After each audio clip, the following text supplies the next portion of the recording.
Well, it says invited, so Maurice just gotta come up. Yay, he's here! Everybody say hi to Maurice. Hello, hello, hello. Hey Maurice, how are you? I apologize. I definitely thought this was at 8 o'clock. You hear me? Are you listening? All right. I'm off the court. All right. Can you hear me? I can hear you. Okay. I'm still driving home, but how do I turn the camera on? Don't cut the camera on while you're in the car. They will restrict you. Oh, okay. They will restrict you. But everybody I don't think you have enough followers yet. So everybody who is in this live, we need you to click on Maurice's page right now and go follow him. Get him to 500 so that once he is settled, he can cut his camera on. Yeah. I'll be home in 5 minutes, but yeah. Whew, sorry about that. And Annabelle hit me like, Taylor, looking for you. I'm thinking I'm rushing home. I got time, but okay. We here now. It's okay. It's very light in the beginning. So I think you can manage. I think you'll be able to manage. I appreciate that. Absolutely. So introduce yourself to the people, just in case people don't know who you are. Let us know who is Maurice. I'm just a nobody trying to tell everybody. Now I'm saying, I'm Maurice. I am I guess within the confines of this interview, I'm the cameraman / producer at the YSL trial for Law and Crime. So I'm the guy that's moving the camera around throughout the entire trial. You know, I don't know. Is that? I guess that's for the confines of this conversation. We can leave it for there, right there for now. Okay. That's cool. So I take it that you've done media for a while, right? I've been in professional TV producer since 2001. I've been Okay, so you're the producer. Yeah, so it's been a while. Okay. What led you to this field or that field? To be honest, it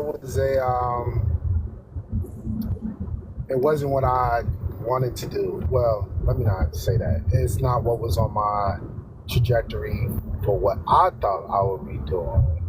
I grew up watching the Cosby Show, like most black kids in the '90s, and I wanted to be Dr. Huxtable. I'm going to be clear. I wanted to be Dr. Huxtable, not Bill Cosby.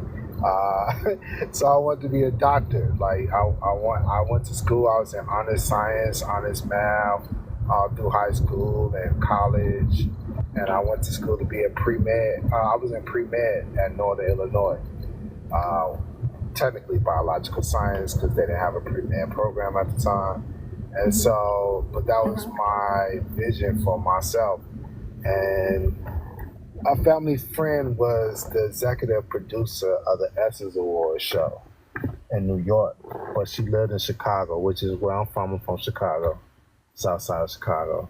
And I came home from school one day, and she was like, "You wasting your talents." And I was like, What are you talking about? I'm probably a doctor. And I used to write as a hobby. Like I used to write comic strips, used to write poems and all this other stuff. And she said people would love to write how you just write naturally. They would kill to write how you write naturally. I never really thought about it. I figured if you knew how to write your name, you know how to write. Like that was just my mindset. And it was effortless for me. And so she said, "I'll tell you what, I'll fly you out to New York. I will put you up in the hotel, pay for the flights, everything. Just come be a writer's PA for the Essence Awards show." I said, okay, yeah, I never been to New York, free trip, I'm down. So I went out there, and I was a writer's PA for Oprah and Bill Cosby, ironically. They were the hosts of the Essence Awards show, and I felt like that was like a full circle moment when that happened. And I fell in love with writing.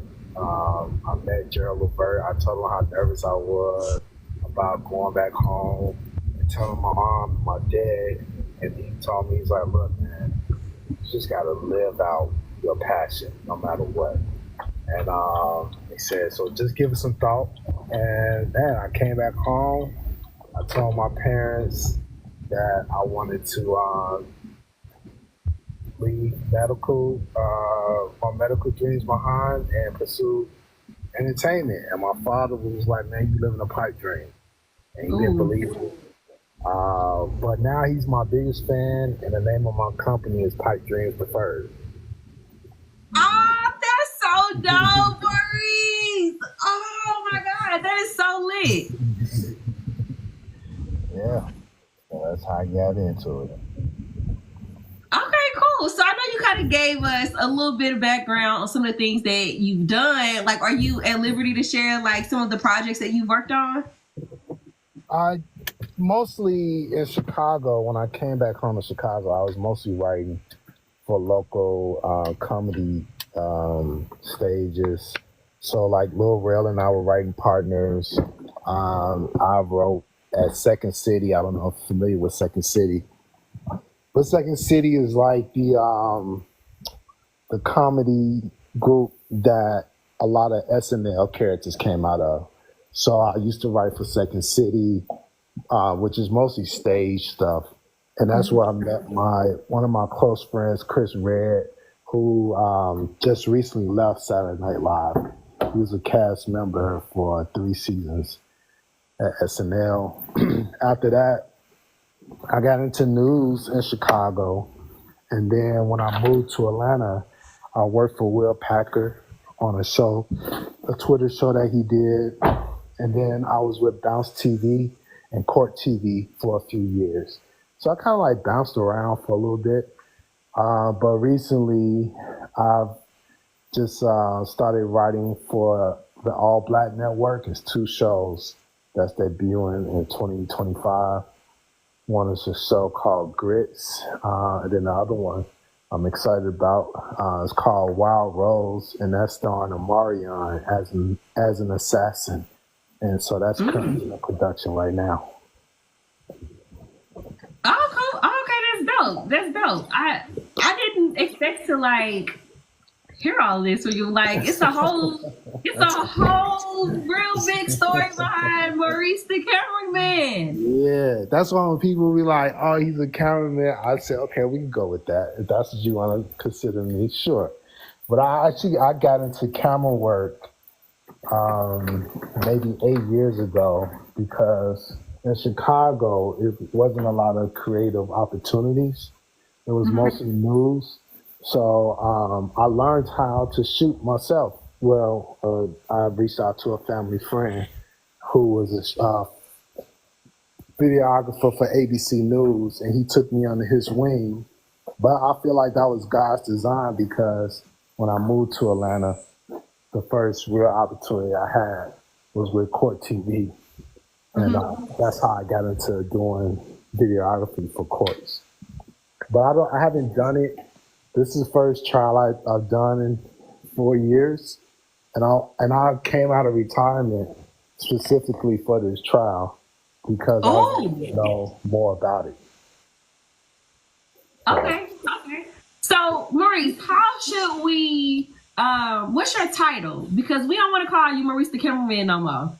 Well, I see everybody in the comments saying Maurice the producer, but what exactly how do you want us to address you?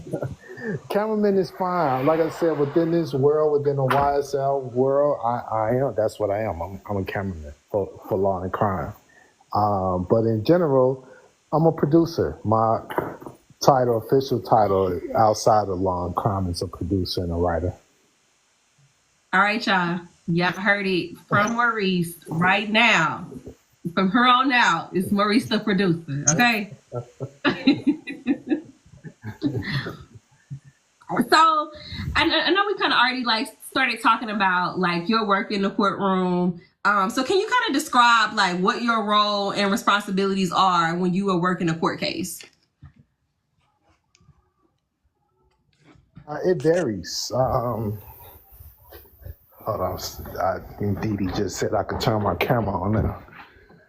Let me go sit down somewhere. I just got in the house. All right. How do I turn my camera on? I'm new to TikTok, guys, so forgive me. Forgive my ignorance. It's okay. Press on yourself, like your box. Okay. Okay, gotcha.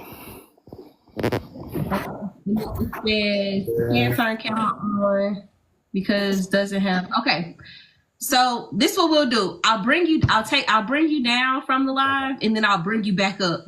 Awesome. And when I do, you should see a little camera box, and you should be able to press it to turn it on. Okay. Okay. All right, 1 second. So we're gonna bring Maurice down just for a second, and I'm gonna bring him right back up.